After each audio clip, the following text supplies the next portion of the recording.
Great to have you with us on WPR News. Larry Mealer here. You know, it's always fun to talk about birds, and especially with Bill Volkert. He's back with us again.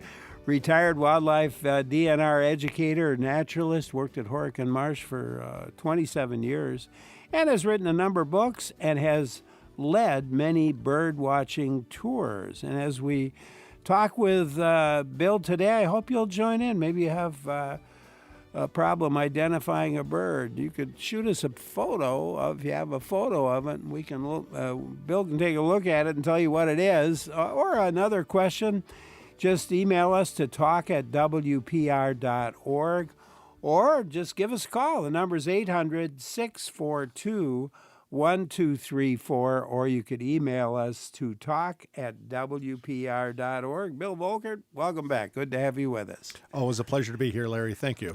So you're just back from Nicaragua, a birding trip there. Do you see anything that would be familiar to our Wisconsin birders? Well, obviously the tropics have got a lot of what we would consider exotic birds, but among the long list of birds, we had rose-breasted grosbeak, quite a few sightings of Baltimore oriole, a number of different species of warblers, yellow-throated vireo. So our summer birds, we certainly saw them the other half of their life down in the wintering grounds. Yeah, and they make their way to Wisconsin and other areas as well?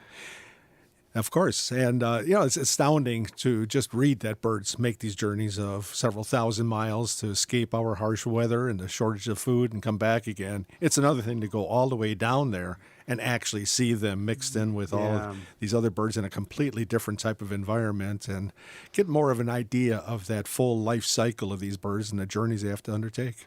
And they go basically back to the same areas, don't they? Well, interesting how we keep learning more and more about birds, and some of the newer innovations in technology has given us insight that wasn't possible before. And real briefly, if we look back at the history of this discovery of migration, it wasn't until really the 1800s that we understood that birds went south. For 2,000 years, and it was probably even prior to that, Aristotle had written that birds will transmutate. So we see in summertime the chipping sparrow or song sparrow, in winter times the tree sparrow and the junco. He thought, well, they just change because we see these birds. Or he also thought that swallows gather above the water, they feed and fall, and they disappear. He said, well, they dive down in the mud and winter there with the turtles.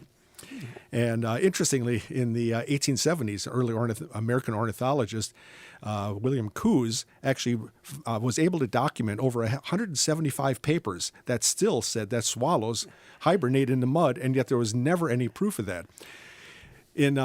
Also in the early 1800s, there was a French scientist who said, well, I know where the birds all go. They fly to the moon, and it takes them 2 months to go there. Which astounds me because we had already explored some of these foreign lands, and nobody ever thought, well, maybe these birds are just going to these distant areas that we haven't really examined closely. And it was when the European scientists started going into Africa, seeing not only exotic animals, but there they realized that's where our birds are going. So it's been, say, 150, barely 200 years that we knew that birds went south. Over the years, we also started to realize that they each have their own sort of a range, because all these birds from North America have to spread out. So they're going from Mexico, even the southern United States for some birds, for short migrants, all the way into South America, mostly Colombia, Ecuador, Peru. So that's the wintering ground. What we found in the last 10 years or so is that birds are not just going to these specific ranges and areas, but there's even subsets of that. And I was involved with some researchers from Canada who were working in Nicaragua back about 2011. And they were putting these little geolocators, little microchips on the backs of the birds. And they were using the wood thrush. They did banding in Belize, in northern Nicaragua, and in Costa Rica. And so wood thrushes spend the winter there. We also find them nesting in Wisconsin, Illinois, all the way into New England. What they found is that it's the Belize birds and southern Mexico population comes to the Midwest. The northern Nicaragua group is going to Ohio, Pennsylvania, and into southern Quebec. And the Costa Rica birds are going to New England.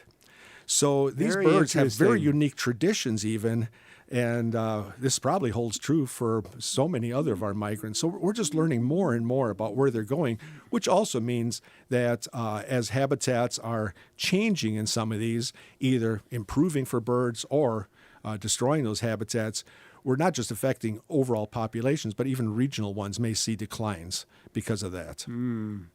Sandy in Richmond, Illinois has a question for you. Let's go there. Hi, Sandy. Hi, Larry. Good to talk to you. Good to talk to you. What's on your mind? Well, I had to stop feeding the birds in my backyard because the deer were coming and eating all the seed like overnight. I'm wondering if there is a bird seed feeder that you would recommend that might help me with my problem. A couple of things. First of all, deer are going to reach about 5 feet high. You could try to put it a little bit higher for them. You don't want to have to take it in every single night. That gets to be a little tedious.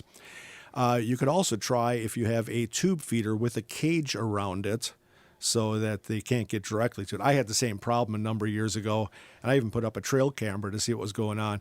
They would hit the feeder with their nose, shake it all out onto the ground, and then lap up what was laying there. And yeah, the food that should have lasted 2, 3, 4 days, completely gone overnight. And that starts to get expensive, much less the birds aren't getting the benefit who you want to put it out for. So give that a try. Give it a try, Sandy. Thank you so much for calling. Appreciate your call. You can join in too. Number to call 800-642-1234, or you could email us to talk@wpr.org. What was the weather like during your time in Nicaragua? You mentioned climate a bit. I'm wondering if there have been impacts there. Well, they're starting to see their climate change as we are. Where the northern states, we go through a warm dry cycle, or a warm cold cycle. So we've got our winter season right now, and we oscillate between that and summer. The tropics, it's always warm, but they go through a wet dry season. So this is their dry season for the Central America. And so as those winds are shifting throughout the year, they'll get their sort of a monsoon type wet season. February is supposed to be the driest month of the year, which is why we go there. Actually, a couple of reasons. The winter birds are down there. We get to see them. It is the driest season, especially the northern highlands. Where we're in the cloud forest. It's always wet there, but it's less so at this time of year. And I think the other reason for offering a trip in February is anybody who grew up in Wisconsin, a little winter is nice, but it gets old after a while, so we get away. And what we're seeing is we noticed this right the first day as we were just driving out of Managua. Everything was so green and lush, where really they should be in a dry season and things are losing leaves and turning brown and going somewhat dormant. And even Lake Nicaragua is quite high. So they're getting more rain this time of year. We had a little bit of sprinkle and nothing that shut down our activities. But yeah, there was rain, and normally it's quite calm, and we had a little bit of windy days. So that's the changes down there at this time of year. Things are changing for people all over. Here we're getting, we had shorter periods of snow cover, I think. Yeah, almost no snow cover this year. Yeah. And I think we also oscillate a lot more, where it used to get cold in December throughout January, a little bit of that January thaw, and slowly emerging to spring. It seems to be just much more unstable, where we can drop to near zero or even below for a day or two, and next thing you know, we're up near 40. Just this bouncing around with it, which to me indicates that there's some instability in the weather systems. As we look at spring now, just those earlier arrivers, if we get an early spring, can we expect to see those birds coming earlier? Yeah, well, different birds are responding to different environmental stimuli. So those birds that are the short distant migrants, Canada geese, red-winged blackbirds, grackles, sandhill cranes, those birds are going to move north as fast as food becomes available. So for the geese, as soon as the snow melts, they can now get into those fields and look for waste grain or some of the other vegetable material that they're nipping at. Same with our cranes and red-winged blackbirds. And for the ducks, they'll start moving north as soon as the ice lets loose. When it comes to our tropical migrants, if you're sitting down in Central or Northern South America, you don't know what's going on up here. Yeah. So what's really their stimulus is the increased day length.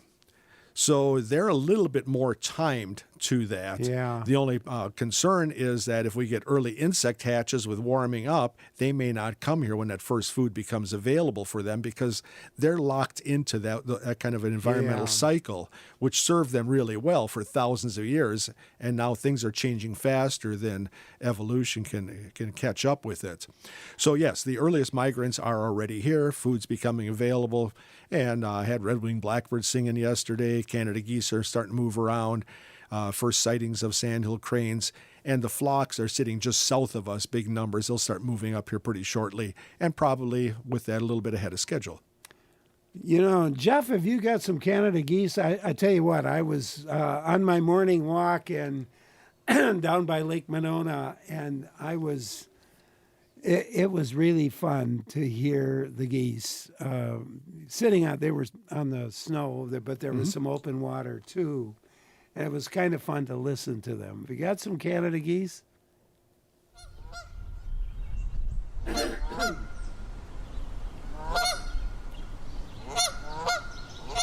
Oh, that was a close one.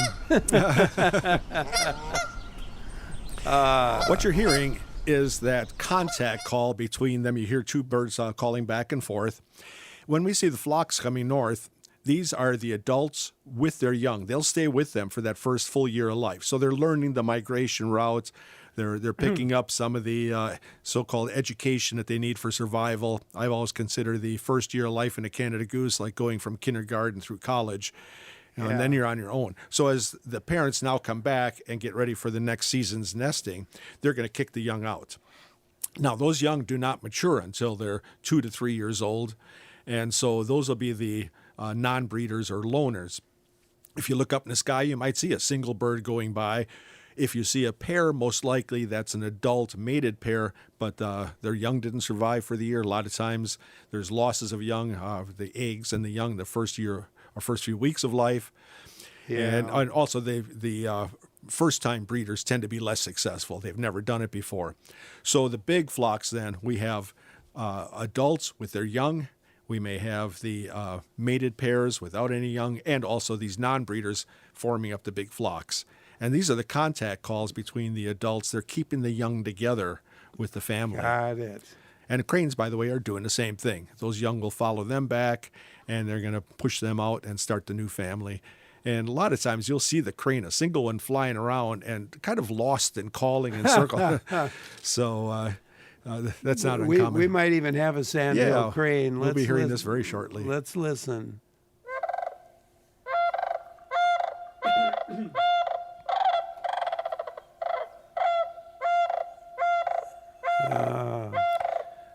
It's almost a prehistoric sound, isn't it? Oh, very much so.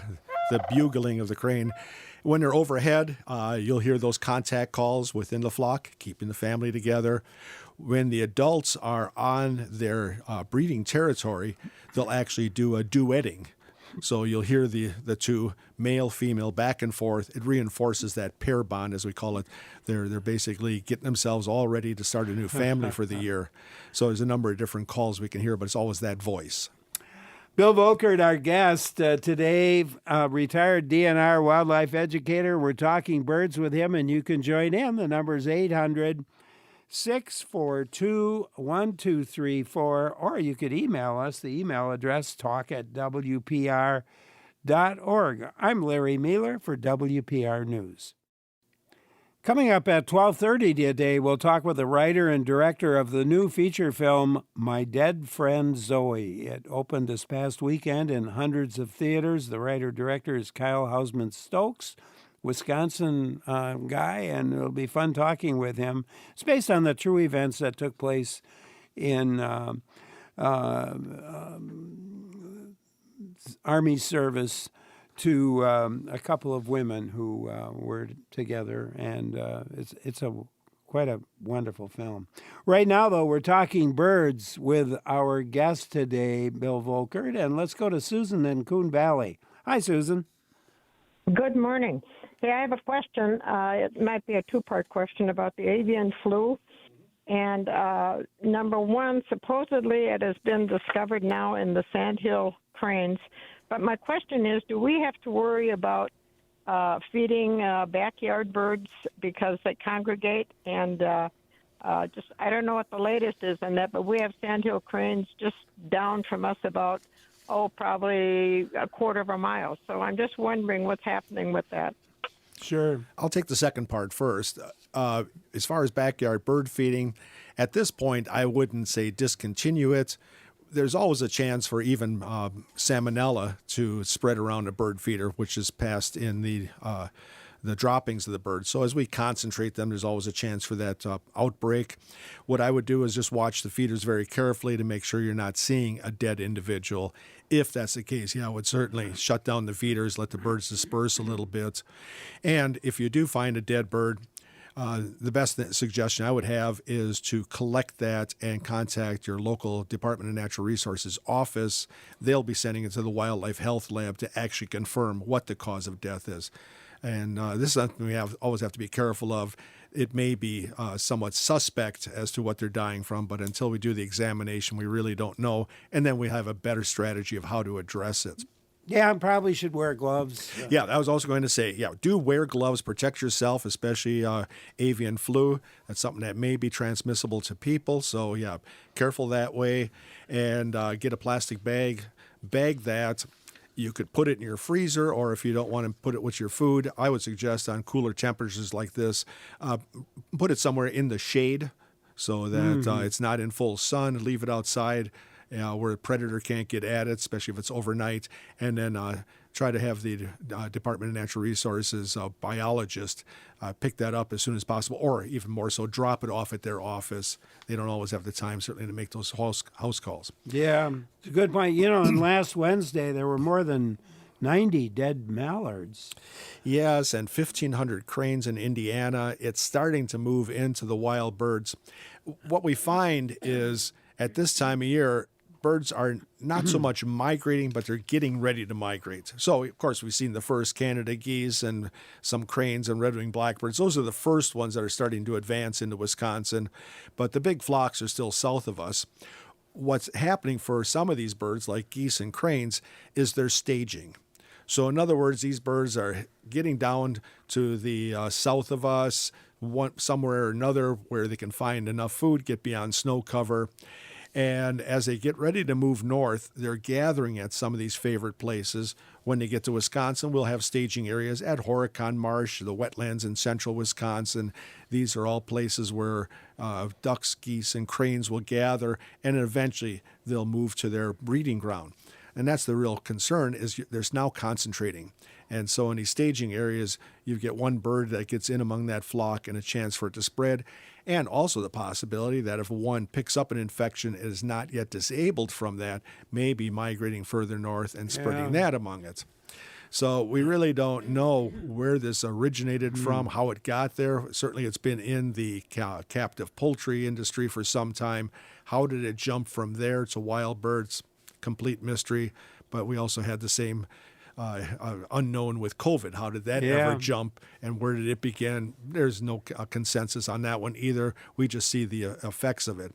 For songbirds, they tend to disperse a little bit more. There's a little kind of social distancing among those flocks. Certainly they'll gather up when they're flying, but then when they come down, they're all looking for food. So we'll see if it starts to show up in some of those birds and if it has any impact or spreads. It's certainly one of these things that we're quite worried about, and we're at least, say, on call and very vigilant to see what might happen.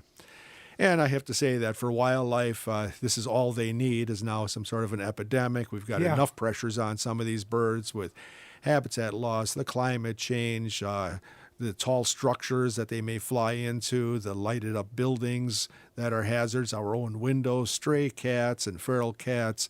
It's all adding up, and we're starting, certainly seeing the impact that bird numbers are not what they used to be.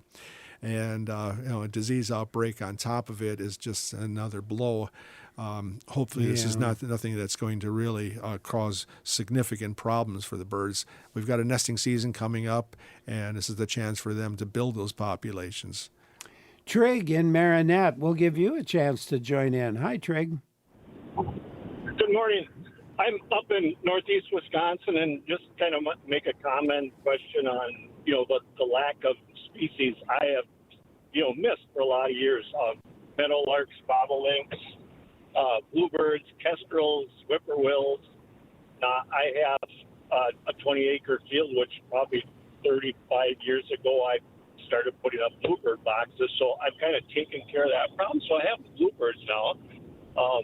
Put up 2 nest boxes for kestrels a couple of years ago. Haven't had any success yet. But, you just make a comment on some of these species that we're definitely seeing a decline in. Sure. And it's a mixed bag, basically, for birds. Some are actually increasing and doing better. They're adapting quite well to our changing environments, and those are the generalists. So birds like Canada geese, the blackbirds, the gulls, they don't mind what we're doing to the land. In fact, finding some new opportunities. It's usually the specialists that are having the greatest problem, and as they're already specialized by their habits in nature, and as we reduce opportunities, they're the first to impact. You mentioned about bobolinks and meadowlarks. This is a group of birds that has shown significant declines. These are grassland birds. Yeah. And we've certainly converted the original prairies to agricultural land, but as we're putting them into just row crops of soybeans and corn, that is totally unsuitable. It's a complete desert. And for grazing animals, when we used to pasture cattle and other livestock, we found that those birds were really quite compatible. And now what we're doing is we keep a lot of them in confinements. We mow everything and bring the food to them. And that first mowing usually takes place during the time of nesting. And with that, they're seriously impacted.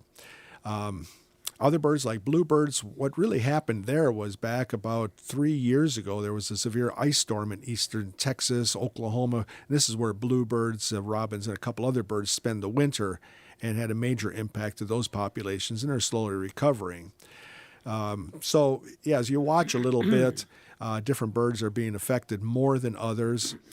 And even your own backyard is not the best, indicator of what's happening. You can have very short-term local changes compared to what's happening. And this is why we're looking at a much bigger data set.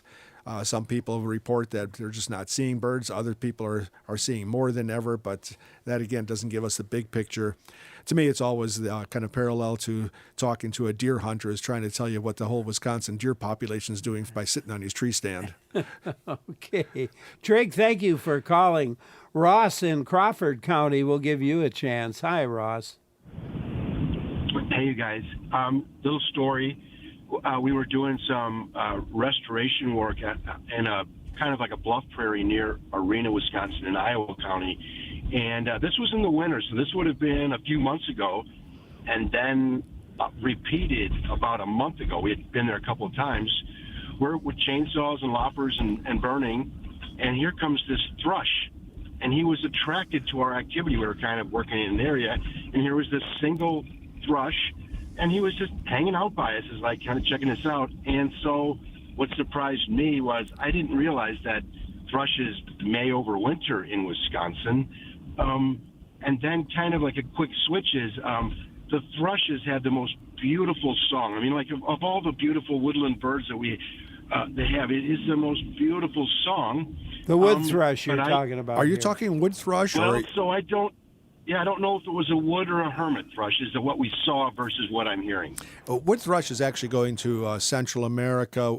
Hermit thrush, we have a few that'll overwinter. Rarely in Wisconsin, say every few years something will show up. And they're not the long-distance migrant going to southern U.S. and into Mexico. That's the more likely one. Robins also in the thrush family. Every year we get a few overwinter. And then from out west, we'll occasionally get the varied thrush that shows up in Wisconsin. So hermit thrush is my most likely guess. And maybe Jeff can find us a hermit thrush. He'll look that up. You can join in too, by the way. Number to call, 800-642-1234. Email to talk@WPR. And all the thrushes have what we think of as thrushes, the hermit wood. Here we go. Very flute-like.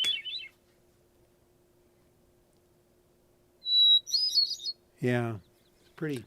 And for hermit thrush, what defines it for me is one or two introductory notes and a little bit of a warble or gurgle. Yeah.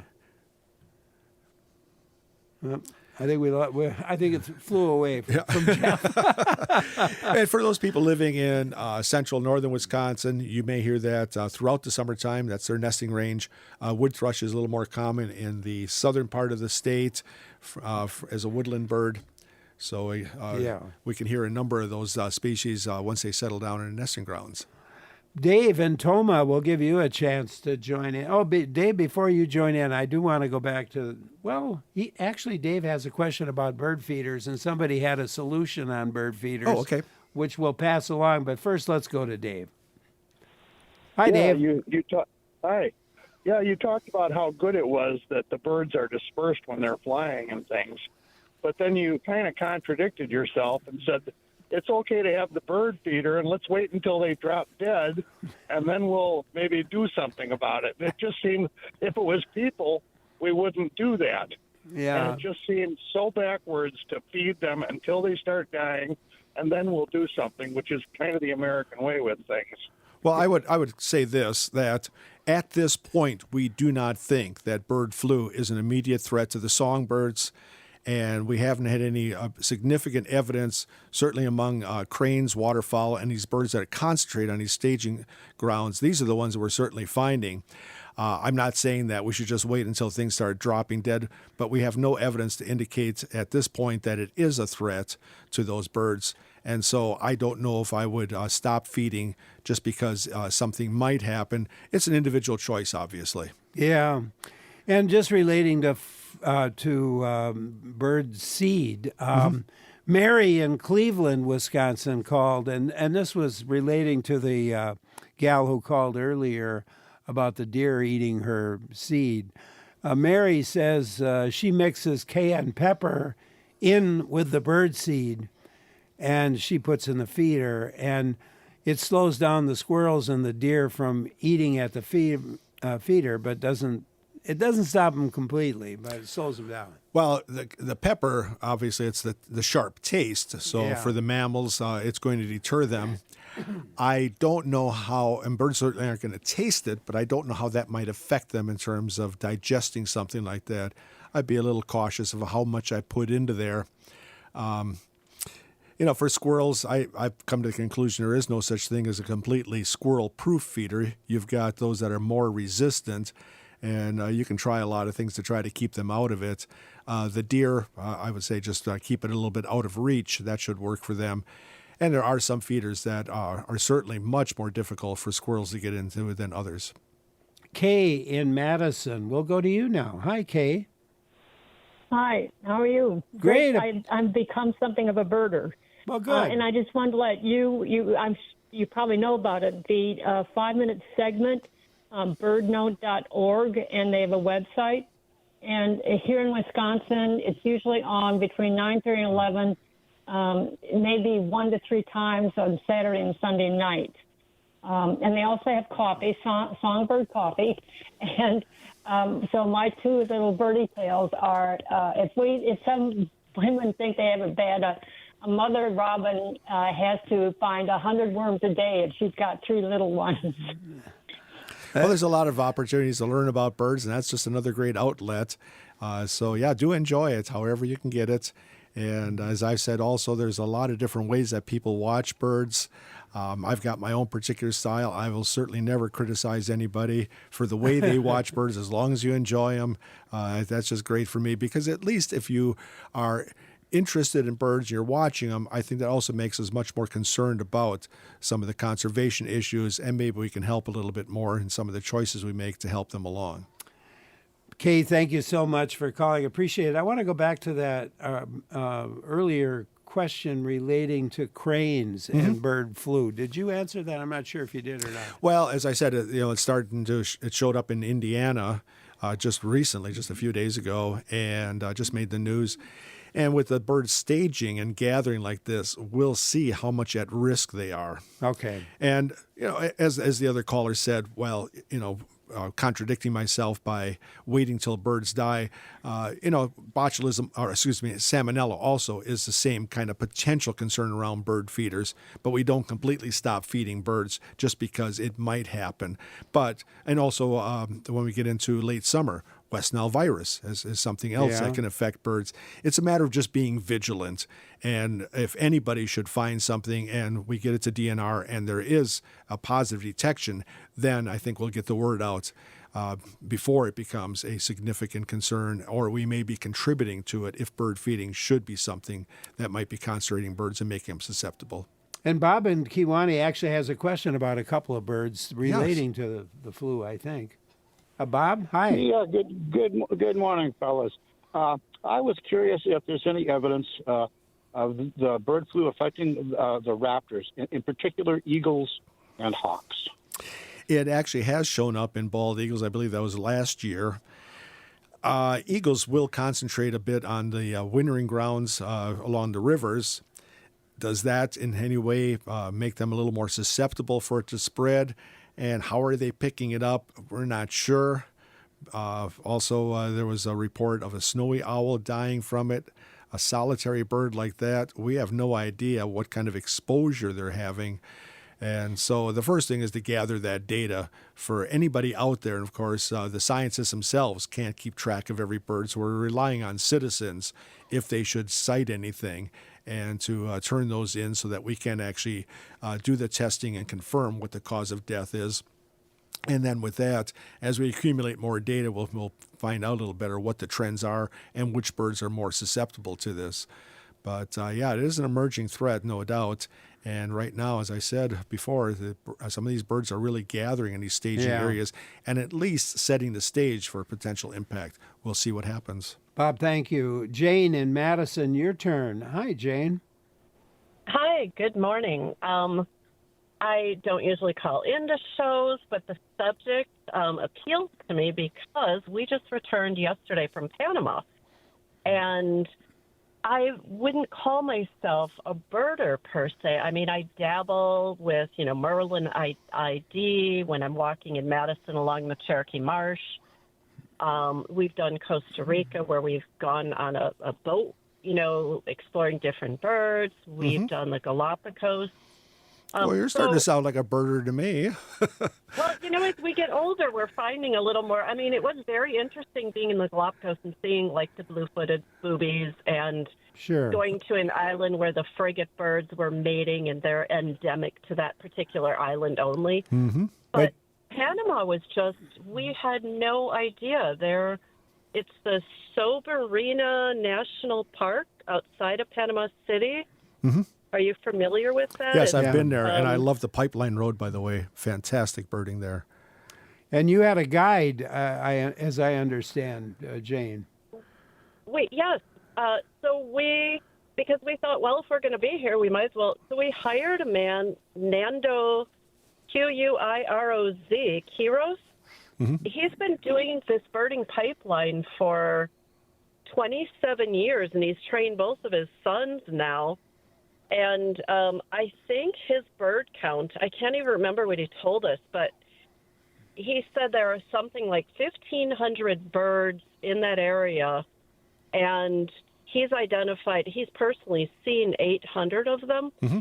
And when we were with him only for 2 hours, we weren't doing the crazy 6 a.m. to noon for 6 hours kind of a trip. We just did 2 hours in the afternoon. Mm-hmm. He stood there and did a bird whistle and literally called a bird that came and sat on a branch and kept calling back to him. Well, you're going to find that there are really expert bird guides all over the world.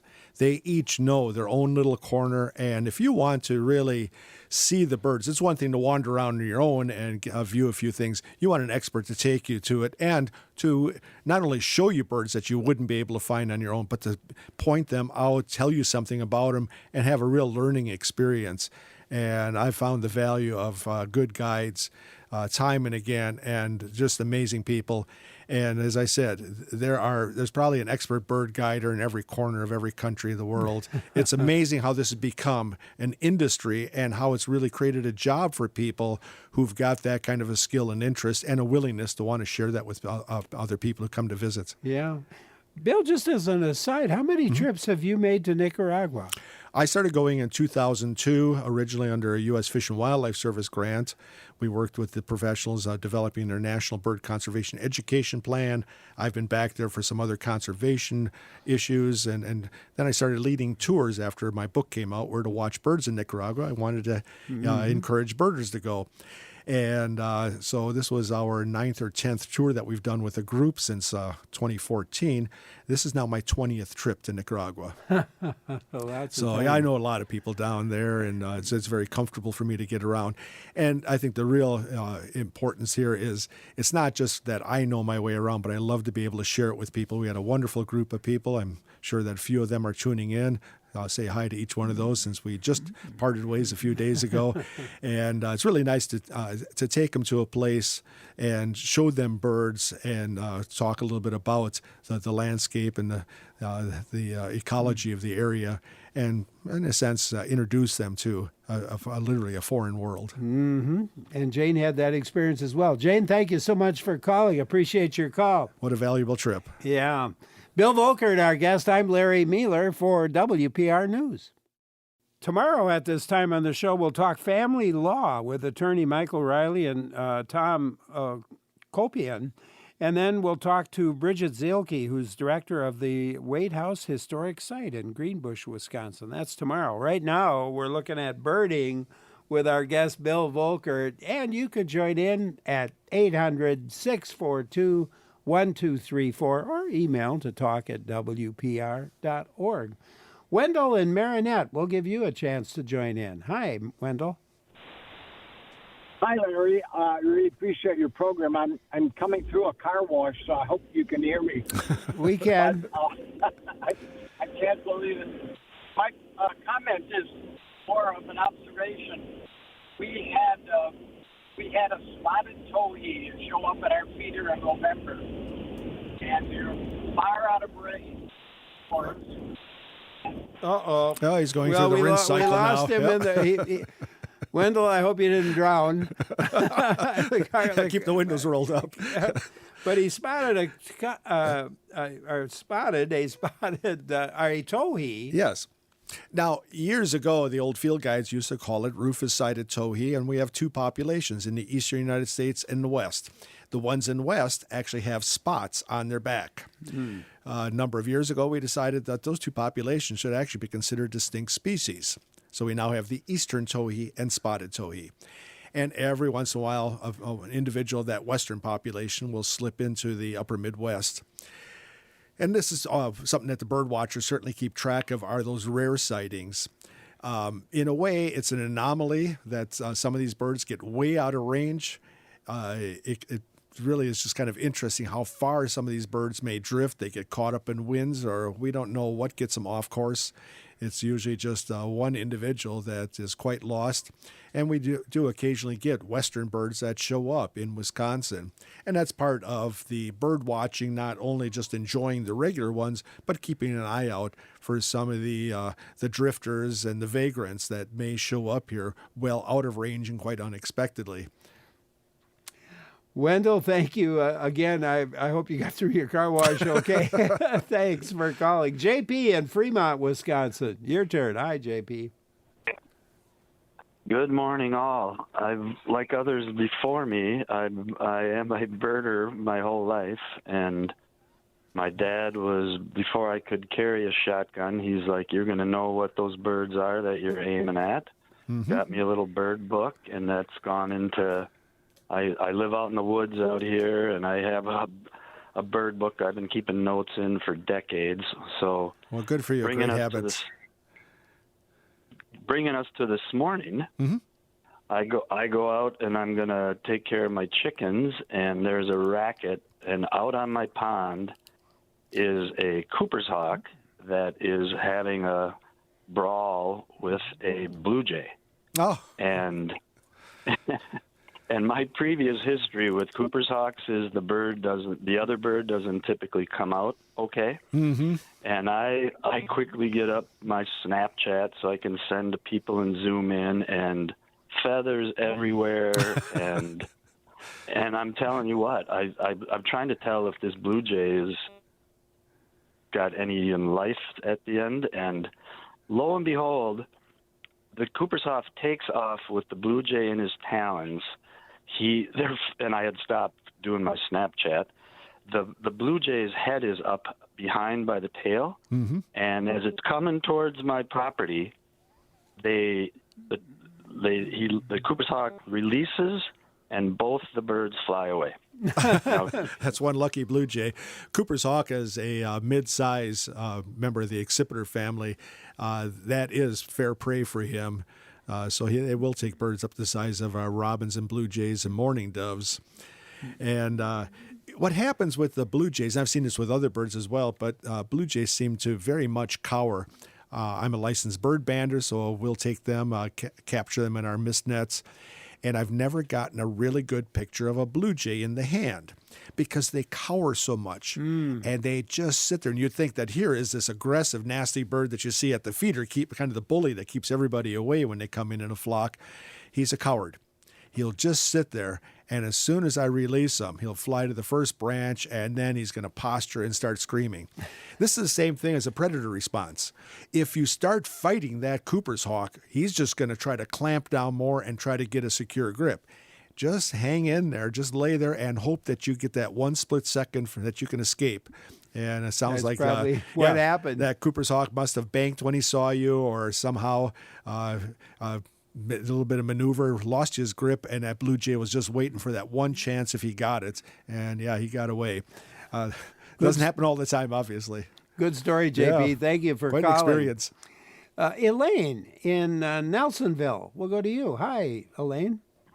Bill, I did birding with you down in West Bend about 30, 40 years ago, and I know that you've been just all over the world. I would like to know what your life count is.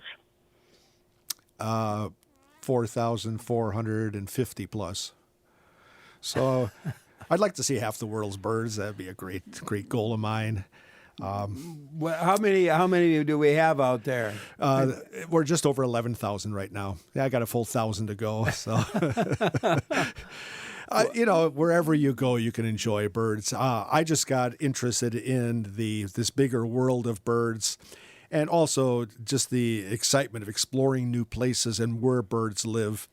And I've always had the feeling that good travel is just habit forming. The more you travel, the more you realize there's other places to go and exciting things to see, and it just starts snowballing. And for me, it's become kind of a lifestyle. So my wife and I, we've been doing this for quite some time.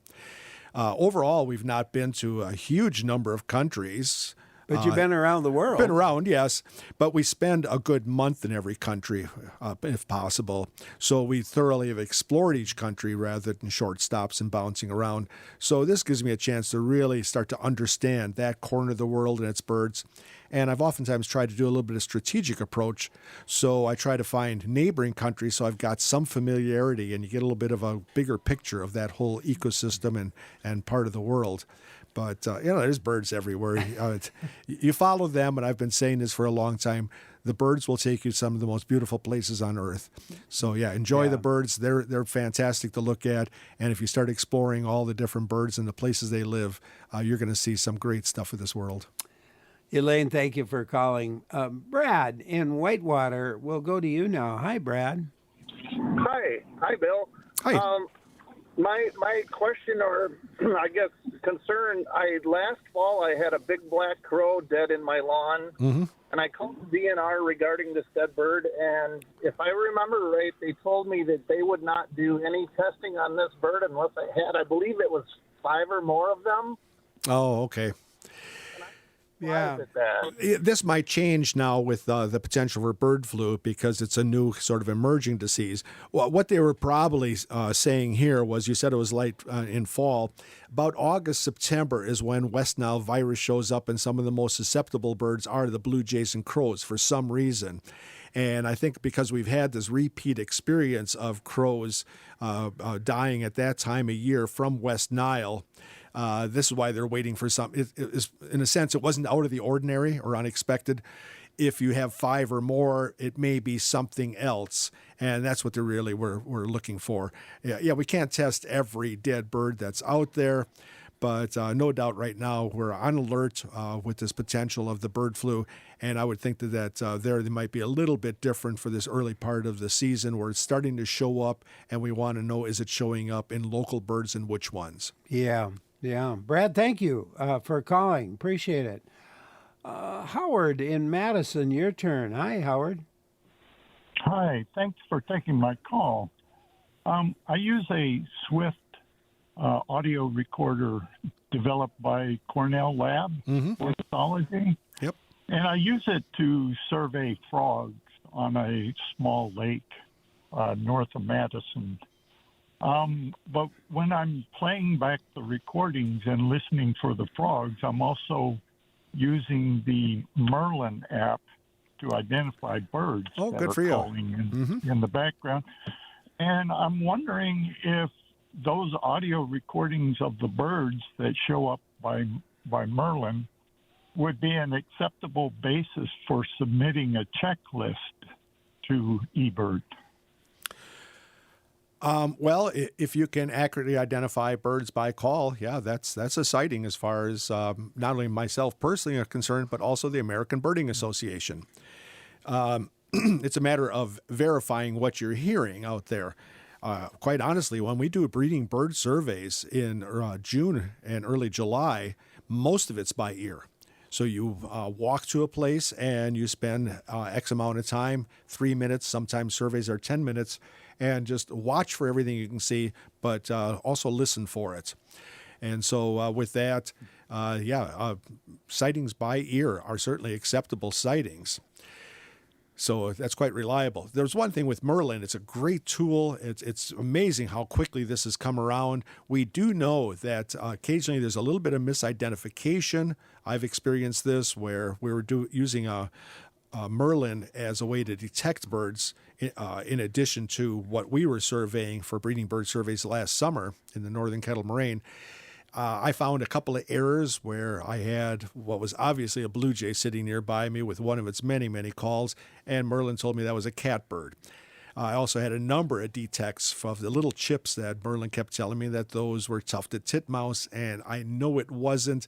It's not 100% perfect, but Merlin, for the casual birder, it is an incredible tool to introduce you to birds and bird songs.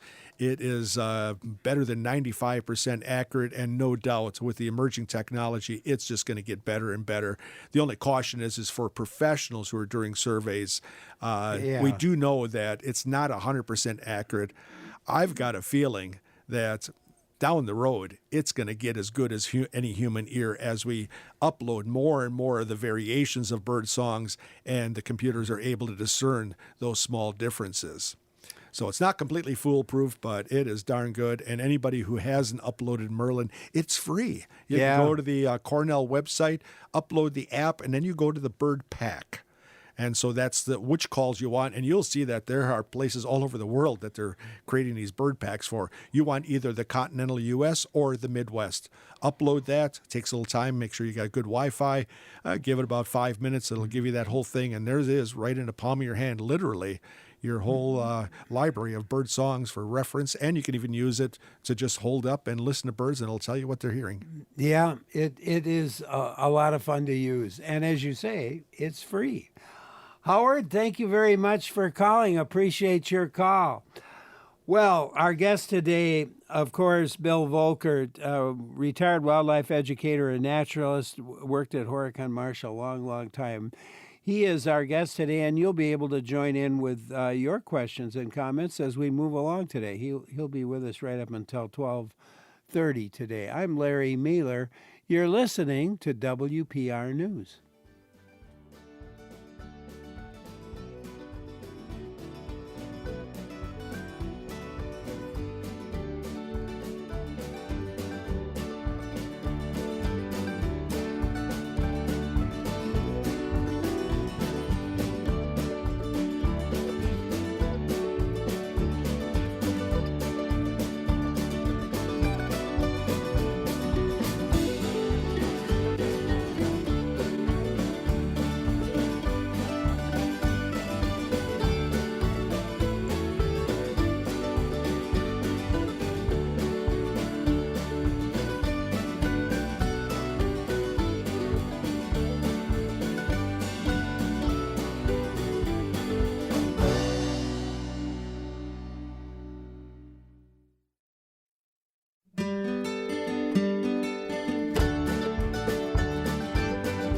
Great to have you along today on WPR News. Larry Mealer here, getting a birding update from our regular guest, Bill Volkert, retired wildlife DNR educator and naturalist.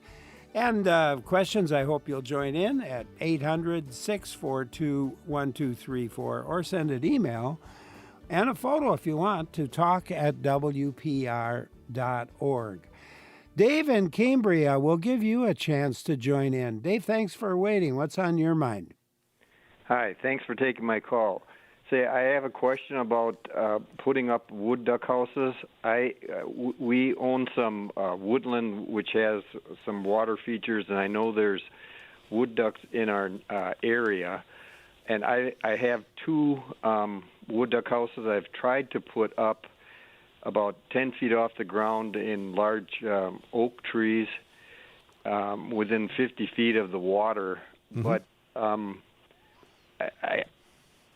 there's something, I think these are cantilevered type houses, so they aren't flush with the trees. Okay. So I don't think a squirrel can get in them, but something, I think a bird is filling the canister full of sticks so that at the hole level they make a nest right at the hole level.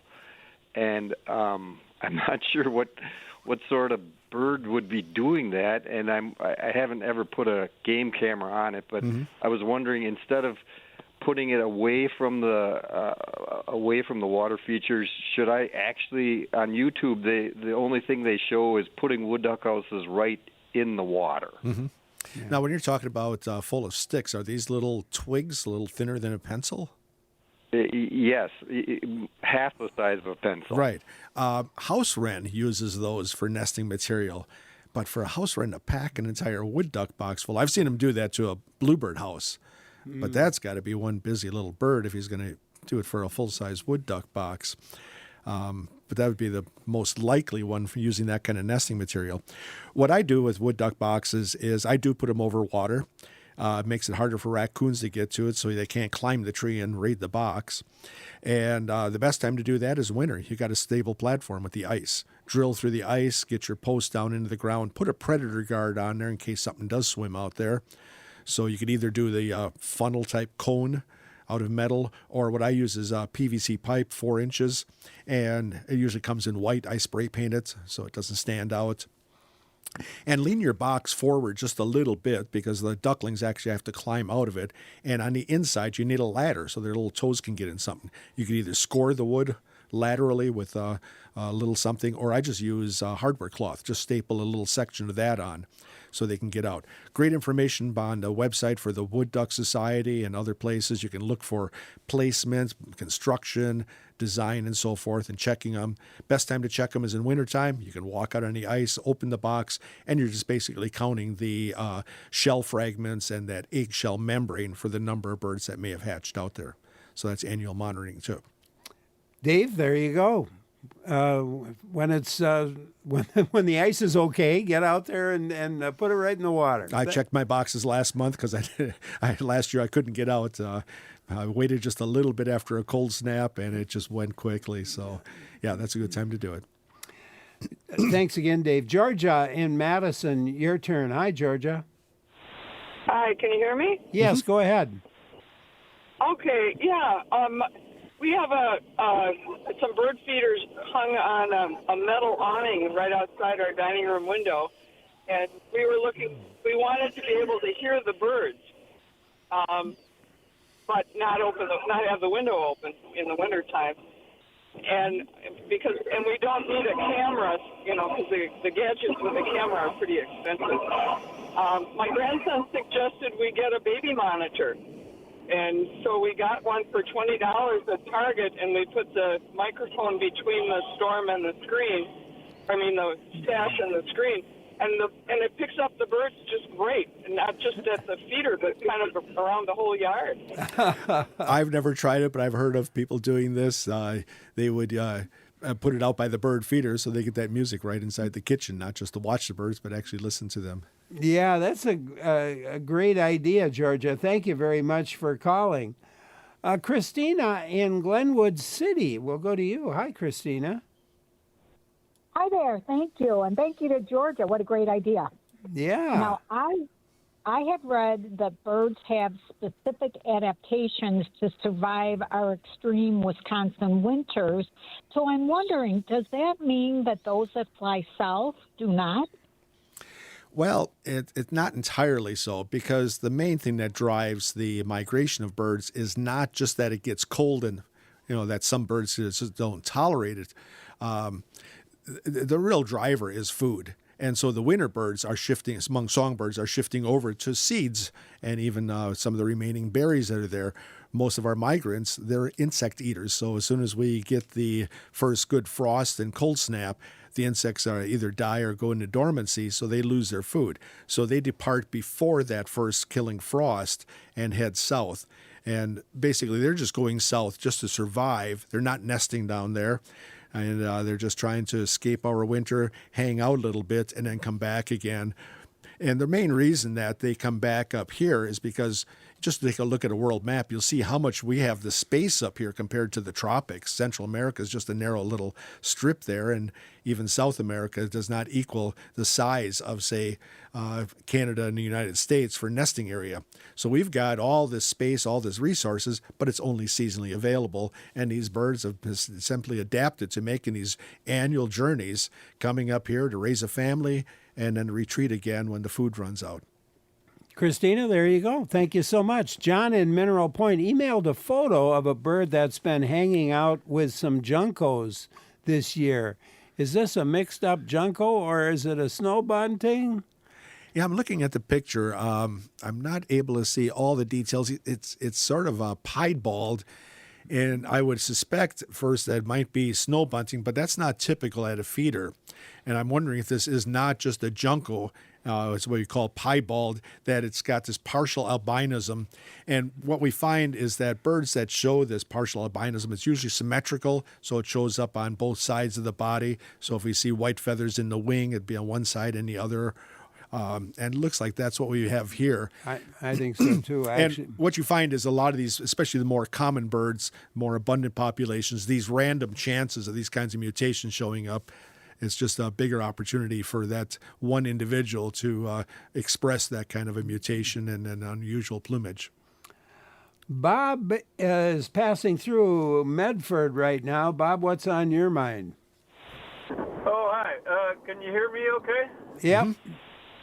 Okay, well, I thought I just wanted to add a little levity to this very enjoyable academic discussion.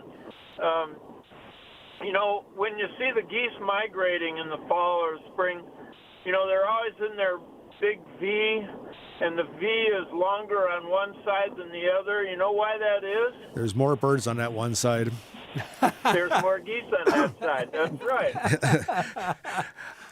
I hate to blow the punchline here, but having worked at Horicon Marsh, I think I've heard every goose joke in the world out there. Yeah. Oh, Bob, thanks for calling. Thanks a lot for sharing. I had a wildlife expert on the show one time, and I popped that in, and he didn't know, and I think he got mad at me when I said, "Well, there's more birds on that one side than the other." Oh man, Bob, thanks. Mike in Minocqua, your turn. Hi, Mike. Hi, Larry. I'm not sure if you had talked about this already, but I have a bird feeder, a couple of bird feeders that I try to change the water every 3 or 4 days for hummingbirds. And I was wondering how that kind of water contributes to avian flu, if at all. That's a good question. I don't know if that is really a factor that might be there. And we don't even know if hummingbirds have shown that, any effect from avian flu. Right now, it's kind of a new outbreak, so we'll have to see which birds are susceptible. I don't think that a hummingbird feeder is going to be a source of that kind of contamination. And the biggest thing is you're changing it every couple of days, because sitting out there in the sun, I've even seen my hummingbird food sometimes get a little cloudy as it starts to congeal a little bit. And so this is important for anybody who's feeding birds, whether it's seed or suet or in summertime, your hummingbird feeders, oriole feeders. It's good sanitation. It can be a source of infection. So every so often when your feeders are empty before filling them, take a little warm water, maybe a little bleach out there, disinfect everything, clean it up. And as we're getting to spring, you've got underneath the feeders now all of that waste grain, all the shells from the bird seed. It's a good time to clean that up because in those droppings and among that area, that debris, is a chance that you may have, again, the chance for spreading salmonella through bird droppings. So a good time to clean things up and start over again for the season. With the ground being frozen, one good way to do that is just get a leaf blower and just blow all that seed a little bit and disperse it. That works well. Or just rake it up and get it out of the way. Yeah, good points. Mike, thank you. Dave in Lake Tomahawk, your turn. Hi, Dave. Hi, great show. So I'm driving on a county road between Lake Tomahawk and Arborvita. There's some open water, and I see 4 big, white, huge swans. And I'm wondering, could those be trumpeter swans? It could be trumpeter or some very early tundra swans. A close look will distinguish the two, especially the shape of the head and bill. So that's one way to distinguish them. Either one of those. Usually our tundra swans start arriving as we get into March, mid-late March, and into early April. This is when the big movement comes through. They will actually are heading up to Canada and Alaska in their migration. And, of course, trumpeter swans having been introduced into Wisconsin, they nest here in the state. And with some of this early spring weather we're experiencing, could be either one of them that's moving north at this time of year. Jeff, have you got a trumpeter swan for us? Tundra swan. Okay, yeah, tundra swan. Let's Oh, that's our crane. Oh, wait. I'm sorry. It's just a little bit louder than I normally hear them. Yeah. Came on a little bit sharp at first. So that's the tundra swan. This is a trumpeter swan, a little bit harsher. Yeah. And trumpets, just like we refer to the sandhill crane as that trumpeting call, it's a little harsher, where the tundra swan to me is just a soft moaning, especially when they're migrating very high. And where Canada geese, they have that harsh honking. It's really much softer and much, to my ear, a little more pleasant to hear the tundra swans flying overhead. And we'll be hearing those flocks passing over here in the next few weeks. Dave, thank you. Claire and Baraboo, your turn. Hi, Claire. Hi, Larry. Thank you.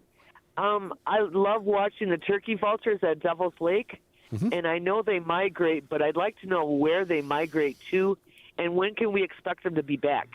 They'll be coming back very shortly as the snow is starting to recede. Now, of course, we never really had much to begin with. There's a lot of dead stuff out there that basically fast frozen food for them that'll be made available as they make their ways north. They're going to time themselves to make sure they don't get up here too early. Usually the month of March, we start to see them showing up. There have been some in past years, February sightings, but yeah, very shortly we'll see them making their way back. As far as where they go, that is a really good question. I guess I have to give you a bad answer, which is south. The reason I say that is because when I travel into Central America, we certainly see our songbird migrants and even some of the ducks that will go that far south, but they have a resident population of turkey vultures in the same way they also have a permanent population of great egrets. So we know our egrets go south and so do our turkey vultures. Without actually marking an individual to see where they're going, we're not quite sure how far they're ranging. I doubt that they're really going more than the southern United States or into Mexico. But because they all look alike, it's hard to know who's who.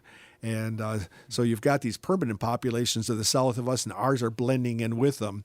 And so because we really aren't doing intensive research to follow some of these birds, and turkey vultures are not easily to mark. And if they are, you would have to have it's like any research is expensive, so you need to have a real cause and a reason to want to investigate that. It really remains a little bit of a mystery. So, yeah, my bad answer is they go south. How far, we really aren't sure. There you go, Claire. Thank you. Elizabeth and Poinette emailed to say they're seeing fewer pine siscum and redpolls finches in their Columbia County yard this winter. Well, the reason for that is because these are what we call eruptive finches. They're so well adapted to the winter weather that if there's plenty of food up in Canada, they don't leave. And so, as we said earlier, it's food that drives that movement of birds, and they don't normally have a north-south migration the way other songbirds do. They're nomads. They move to where the food is, and actually the foresters working with the ornithologists in Canada give us a finch update every year in late summer, early fall. What they're doing is different species of finches feed on different kinds of cone crops of all the conifers up in Canada. And so they take a look at what is the seed production among the different varieties and how is that going to affect pine siskins, red polls, the purple finches, crossbills, and birds like that, and who may be coming south because of food shortages and who may just stay up there because there's just a smorgasbord for them and no reason to leave. And this is one of those years. David in Shorewood emailed to say they enjoyed watching the attics of burrows and common goldeneyes when they lived near the mouth of the Fox River in Menasha. The birds moved far offshore as the Lake Winnebago ice gave way. David wonders where there are similar areas in southern Wisconsin where these birds may be viewed as close as they were in the Fox River. Burrows and common goldeneye. My best suggestion, especially for the diving ducks, which this is a member of, birds that like the deeper water, are the various harbors along Lake Michigan. And in fact, the Wisconsin Society for Ornithology does an annual field trip up the Lake Michigan shoreline. Every harbor is going to be a little different story, and so if you just poke around a little bit from one to the next, take your binoculars along and see what's concentrating there. Those are great areas. And there's a nice variety. And he mentioned golden eyes. The common golden eye is more of a central and eastern United States bird. The Burroughs golden eye is from out west. And Wisconsin is a very uncommon sighting. But like some of these other birds, occasionally, like the spotted towhee we talked about, they will drop into Wisconsin and mix in there. It's always a great sight. Yeah, seen them actually a couple of times on Lake Monona. Yeah, just on Lake Monona. Jeff in Berry Mills is curious if the birds in Central America breed there or just go there to party. Ours are just going down there to escape the winter and the food shortages. So, yeah, they're just hanging out, and they're going to be coming back here to raise a family. And, of course, you've got to consider that once you start raising a family, the demand on the food supply goes way up. So the tropics are rich enough for these birds to survive during our winter time. But when it comes to raising a family, they need a lot more food. There's also an interesting phenomenon that there are some birds that will do a kind of a reverse migration. They go down into South America for the dry season, and when the rainy season begins, they migrate north into Central America or even some of the Caribbean islands. Not a lot of them, but they breed there. So there's different kinds of movements, and then we also have altitudinal movements in the mountainous areas where the birds will go up higher during the nesting season and then retreat during the wintertime. So there's all kinds of movements of birds. Patricia in Antigo emailed to say you can draw lines on windows with soap to stop birds from flying into windows. She says it's easier and cheaper than installing barriers or permanent markings. You do have to re-soap the window after it rains, though. Yeah, a bird's collisions with our windows is a pretty significant impact to birds. We did that by putting little strips on the windows about 4 inches apart.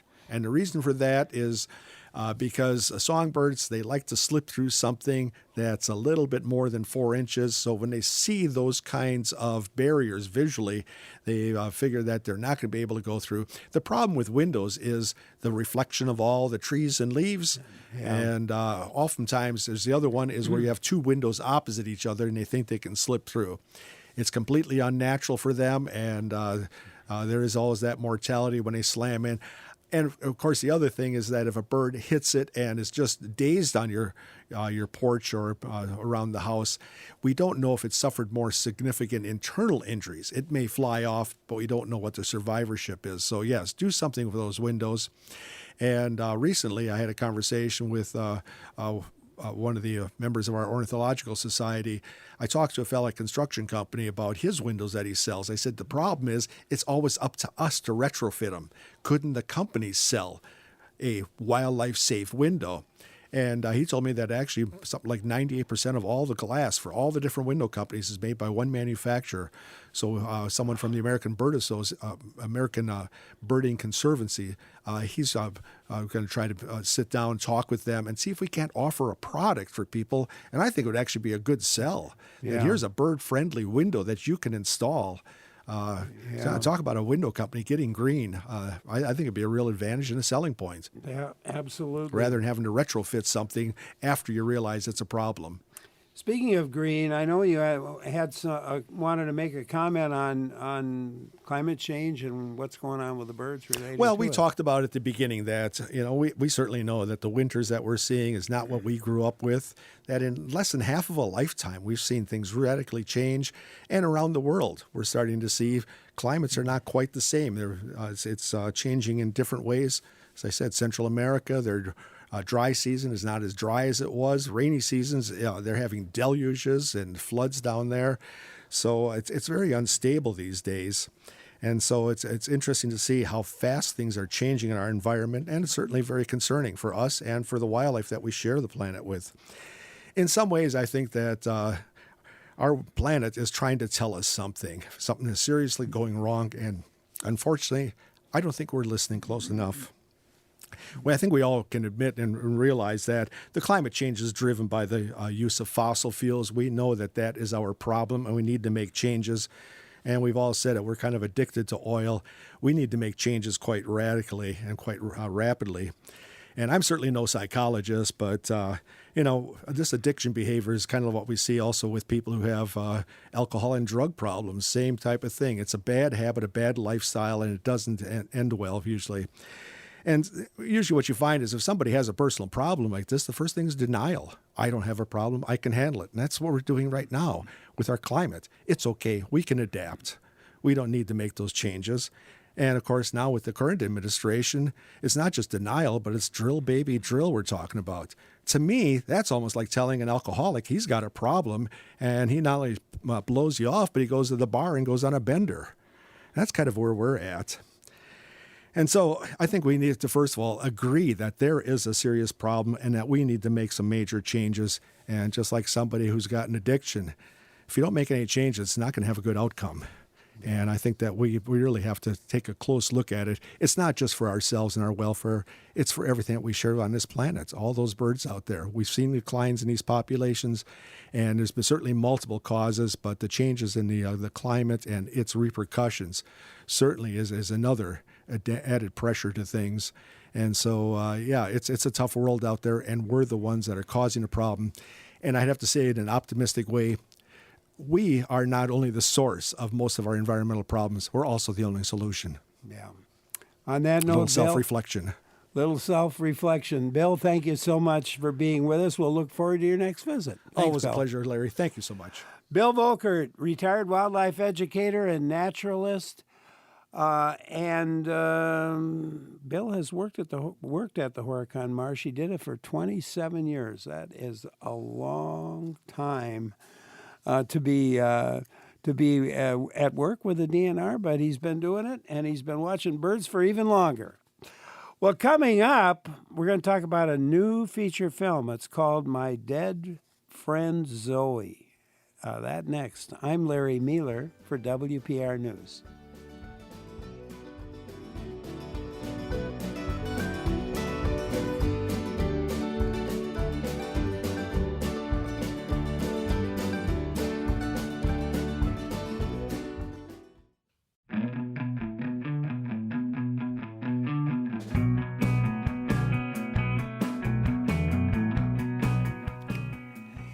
There's a new feature film out that I think you're going to really like. It's titled My Dead Friend Zoe. It's a drama about a young female Army veteran who served in Afghanistan and coping with the loss of a friend with whom she served. And the director and co-writer of the movie is himself an Army veteran and a Wisconsin native. Here with us today, Kyle Hausman-Stokes, whose first feature film is a tribute to Army platoon mates. of his in Iraq. Kyle was born and raised in Madison, graduated from Verona Area High School in 2001. He now lives in Los Angeles. And as we talk with him about the film, I hope you'll join in. You can join the conversation. Are you a U.S. military veteran? Maybe how well do you think the movies depict the lives of veterans, particularly after they've completed their military service? Give us a call. The number is 800-642-1234, 1-800-642-1234, or send an email to talk@wpr.org. That's talk@wpr.org. Kyle, welcome to the program. Thanks for taking time to be with us today. Hey, Larry, it's good. It's really good to be here. Thank Yeah, you. You know, I watched the movie yesterday. I just loved it. I really, really enjoyed it. And congratulations on the release. This is your first feature film, My Dead Friend Zoe. Yeah. What's it like to have that first feature film in theaters? You know, it's pretty surreal. I have to say, I don't even know if I can enjoy it. I'm still in the, of course I can, but I'm still in the eye of the storm. You know, it's Monday after our opening weekend, and we are still just beating the pavement trying to get people out to see it. But it is a dream come true. I am a Wisconsin kid that was making, skate videos in the parking lot of Verona High School, and 2 decades later, here we are. So it's pretty incredible. Yeah. So maybe you could describe the plot. What's the movie about? I said a word or two, but tell us a little Yeah. bit more in your mind. Yeah, the film is called My Dead Friend Zoe. It's an autobiographical film. It's a dark comedy drama. So you will absolutely laugh. I call it a film about my own journey with post-traumatic growth. It's about the fun ways in which we process grief. It's a film about a friendship. There's a core friendship at the center between these two women. They're Afghanistan veterans, and we see them back home. And it's about a family, kind of a divided family. And there's a lot of stuff going on there, but it's a good film about people, and they happen to be veterans. And Ed Harris plays my grandfather, who's from Rice Lake, Wisconsin. Sonequa Martin Green plays myself. Natalie Morales plays one of my battle buddies from the military. The entire film is true. And then we've got this up and comer named Morgan Freeman, who played a VA counselor who was very helpful to me in my journey. So it's just an uplifting film, and there's a lot of heart and a lot of humor in there, and I hope people will check it out. Yeah, I read somewhere someone said at its core, it's a buddy film about a complicated friendship, a divided family, and the complex ways in which we process grief. Mm-hmm. Mm-hmm. Yeah, absolutely. By the way, Morgan Freeman was great in the Oscars last night. I don't know if you saw that. I did. Yeah. Oh, boy. Yeah, for Gene Hackman. Yes. So the film, at the end of the movie, the text appears that says the film was inspired by a couple of mates of yours, two platoon mates. Right. Yeah. Like I said, this film is it's almost 20 years in the making for me. So it's inspired by some of my platoon mates from the Army. It's also just inspired by. I've kind of been on a mission for about 20 years to make this film. When I was a young sergeant in the Army, right when I was getting out, there was a colonel who saw something in me and these films that I was making just as a hobby, and kind of put me on this path. So there's a lot of truth in there, but I think it's the kind of film that you wouldn't really know it. It's not going to feel like a documentary. It's it's a movie, and we've got great talent, and yeah. Well, I'm telling you, Sonequa Martin Green is absolutely fabulous. Isn't she? Yeah. I mean, I was thinking about the Academy Awards last night. I mean, man, she gave an Academy Award delivery. She really did. I cannot say enough amazing things about Sonequa. I mean, people might recognize her from The Walking Dead. She was one of the primary characters. She played Sasha on The Walking Dead. And I mean, most recently and notably, I mean, Sonequa is the captain of the U.S. Discovery on Star Trek. So, and she's the first Black female captain ever in Starfleet history, and that show was crazy successful for 5 seasons. So, a lot of people know Sonequa, I think from TV especially, but this, not as much in film. And so, yeah, people are really in for a treat to watch this woman really, really deliver it. Oh, and the relationship between, or the talk and everything with between her and Natalie Morales as Zoe. Yeah.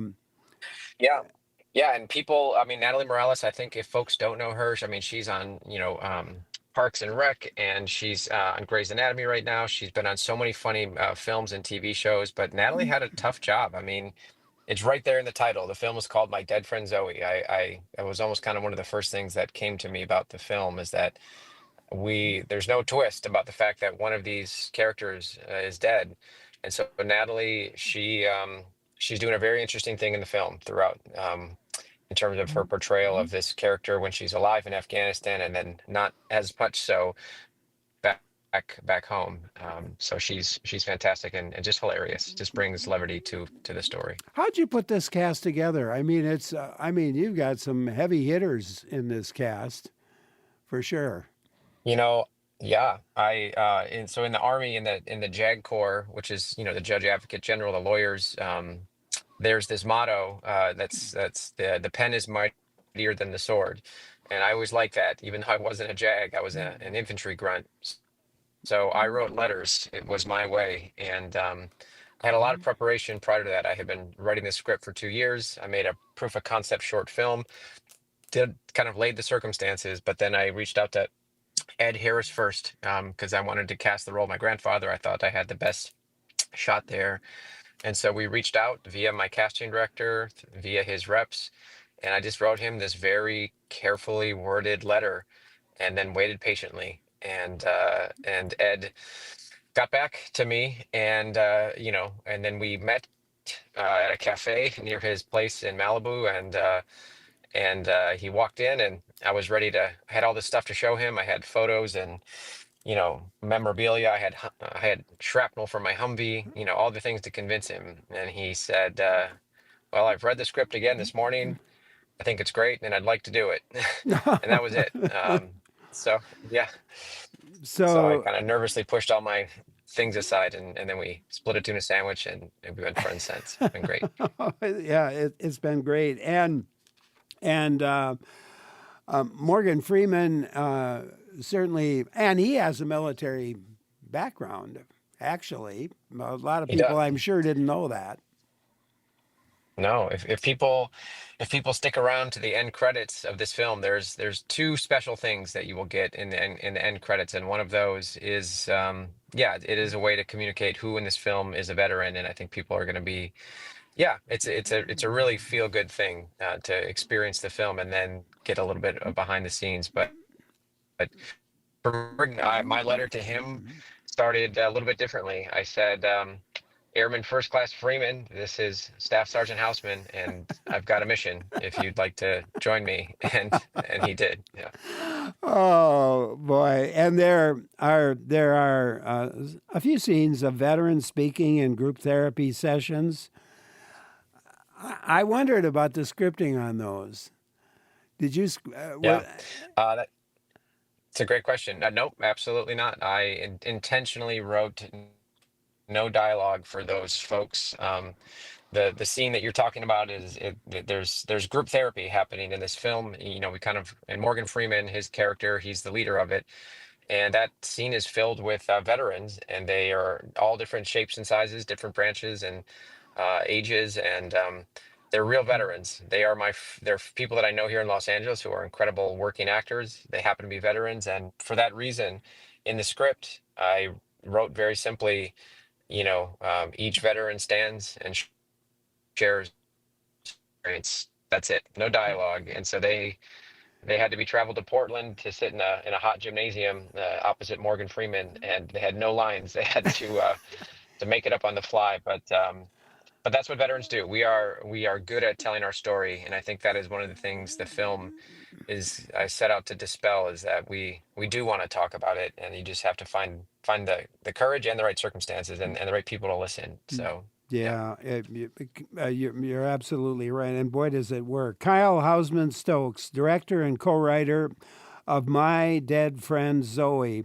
And I hope you'll join in with questions or comments as we move along today. The number to call, 800-642-1234, 1-800-642-1234, or you can email us to talk@WPR.org. The film's about two women veterans, and maybe you're a vet, man or woman. I hope you'll join in with your own thoughts as we move along today. I'm Larry Mealer for WPR News. Great to have you along today as we talk about a movie that was just out, this a feature film that was just playing beginning this past weekend. The film's title is My Dead Friend Zoe. I saw it yesterday, and it's a fabulous film. And Kyle Hausman Stokes is the director and co-writer. It's his first feature-length film in theaters now.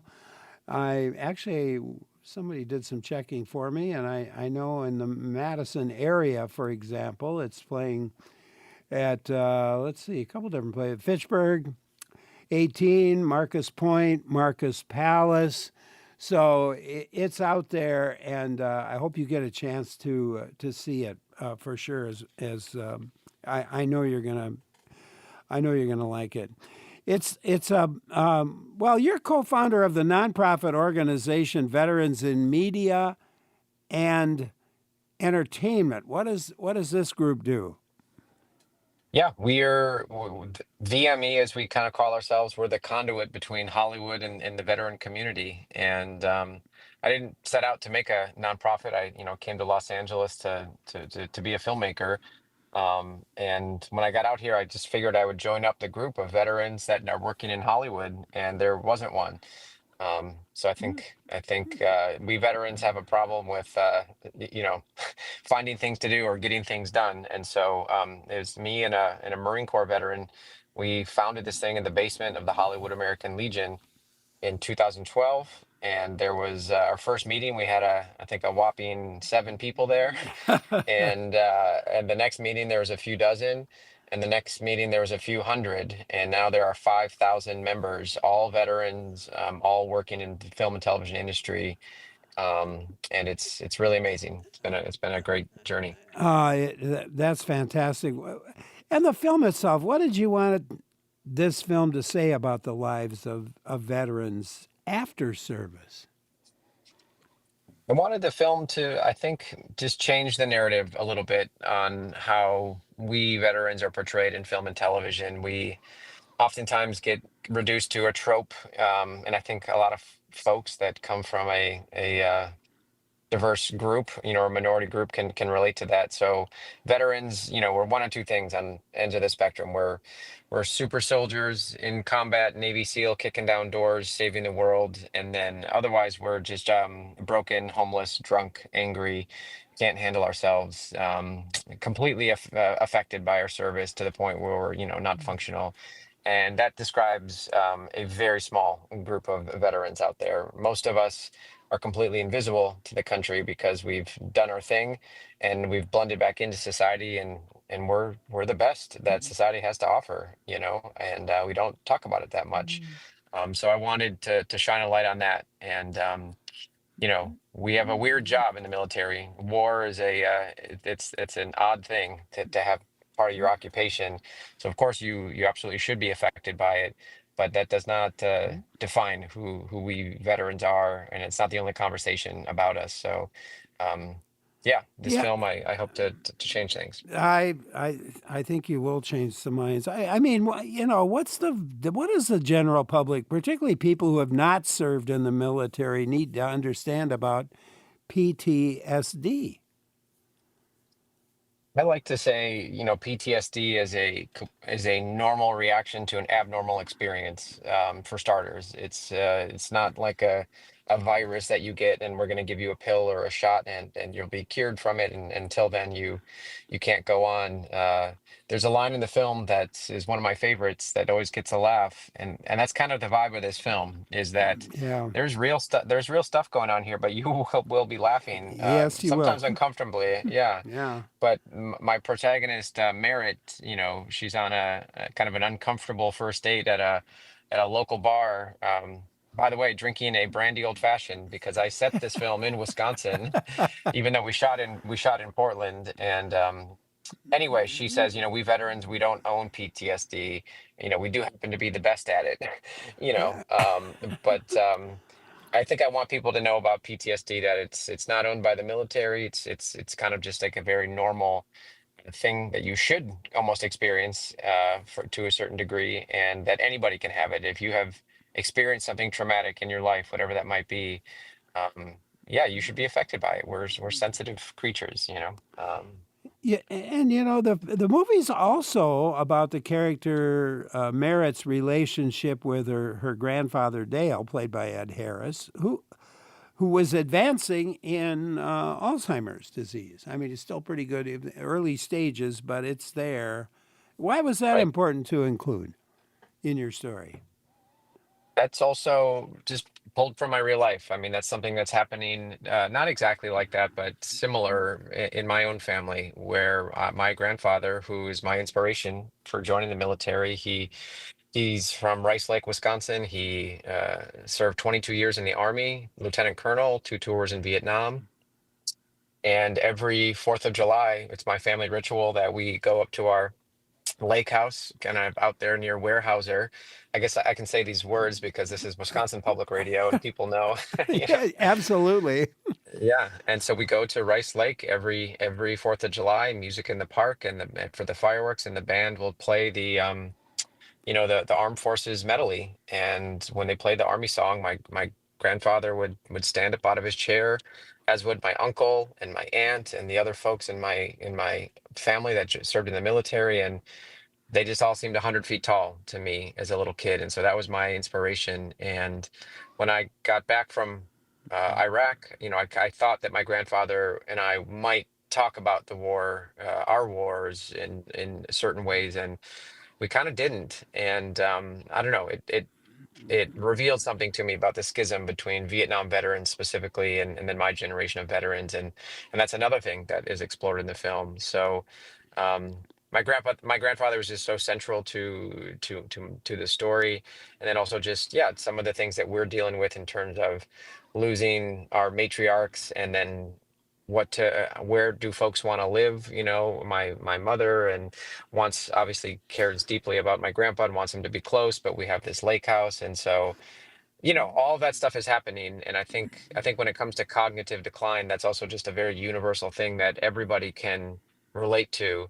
And so that was my goal. My goal was to make something that was very specific, but also very universal in other ways.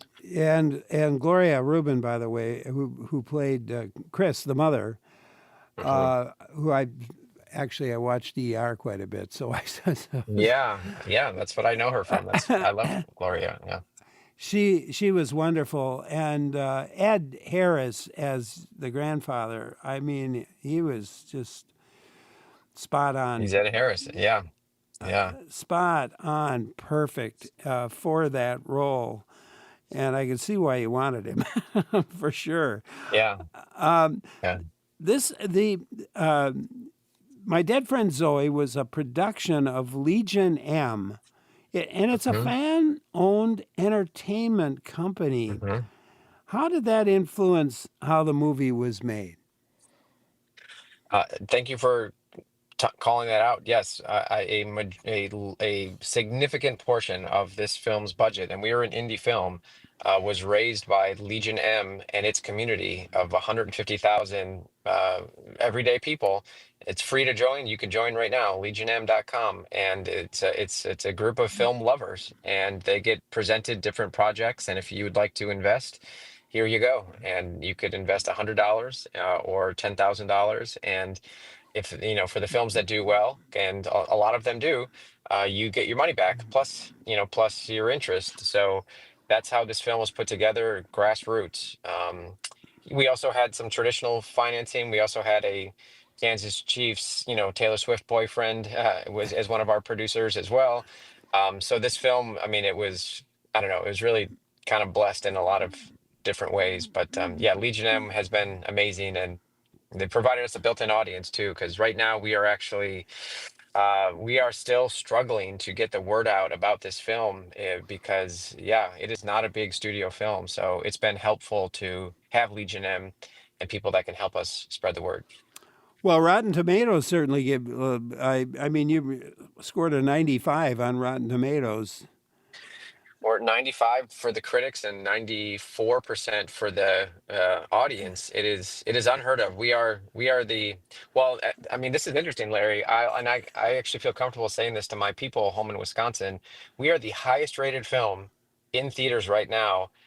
But we just found out last night that we are in jeopardy of losing our second weekend if we can't get folks to turn up to the box office. And as a first-time filmmaker, I'm learning all this stuff, but.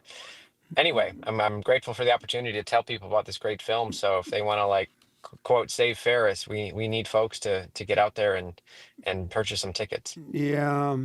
Frank in Springbrook has something. Let's go there. Hi, Frank. Yeah, hi. Say, I've been to that concert in Rice Lake, and I stood up. I'm a 10-year veteran.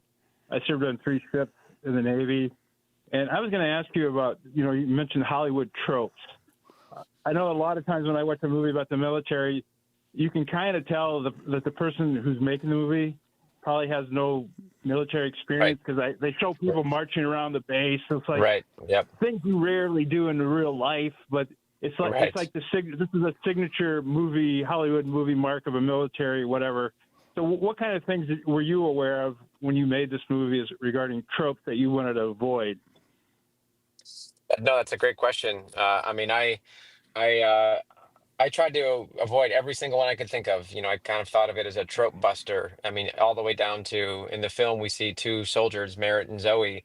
They are pulling gate guard duty, and it is not interesting. It is boring because that anybody who served in the military knows that it is hurry up and wait, and war especially tends to be about 95% boredom punctuated by 5% terror. So all of that stuff, even all the way down to the crappy folding chairs that we would have on some of our outposts, and yeah, I just wanted there to be a visceral grittiness, the kind of the texture and patina of the Army is we have the greatest military of all time, right? But at the same time, so many aspects of it are held together with duct tape and paper clips, and so that's kind of the reality for a lot of soldiers. So I really wanted to bring that aspect to life. Yeah. Yeah. Yeah, you're going to see that, Frank. And I would say though that the conversations that Zoe has with Merritt are all right. There, it's a kind of a boring setting, but they light it up. Exactly. Yeah. And that, I mean, I think that's what a lot of people that have served in any branch of the military can relate to. You might have a very cool, exciting job. You might have one that's boring. They're all meaningful. You have battle buddies. You have men and women that you spend a lot of time with that you never would have crossed paths with in your normal life. That is one of my favorite things about the military is I'm a kid from Verona, Wisconsin, fairly homogenous, everybody's more or less the same. And, I got plucked out and sent to Fort Knox, Kentucky, and then Fort Benning, Georgia for airborne school, and then stuck in Fort Polk, Louisiana with, people that I never would have crossed paths with. And they are now my best friends. And it gave me insight into people and the country. And, I don't know how much I feel about the idea of a draft, but in some parts of my brain, I think I like the idea of a conscription or something like that, where it forces folks to kind of jumble up a little bit before we all get set in our ways. So well, I tell you what, it's a wonderful film, and I hope a lot of people get out there and see it this week.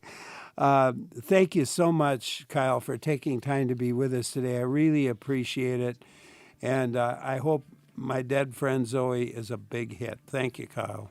I hope so too. Thank you, Larry. Thank you for everyone. Great to have him with us. Take a look.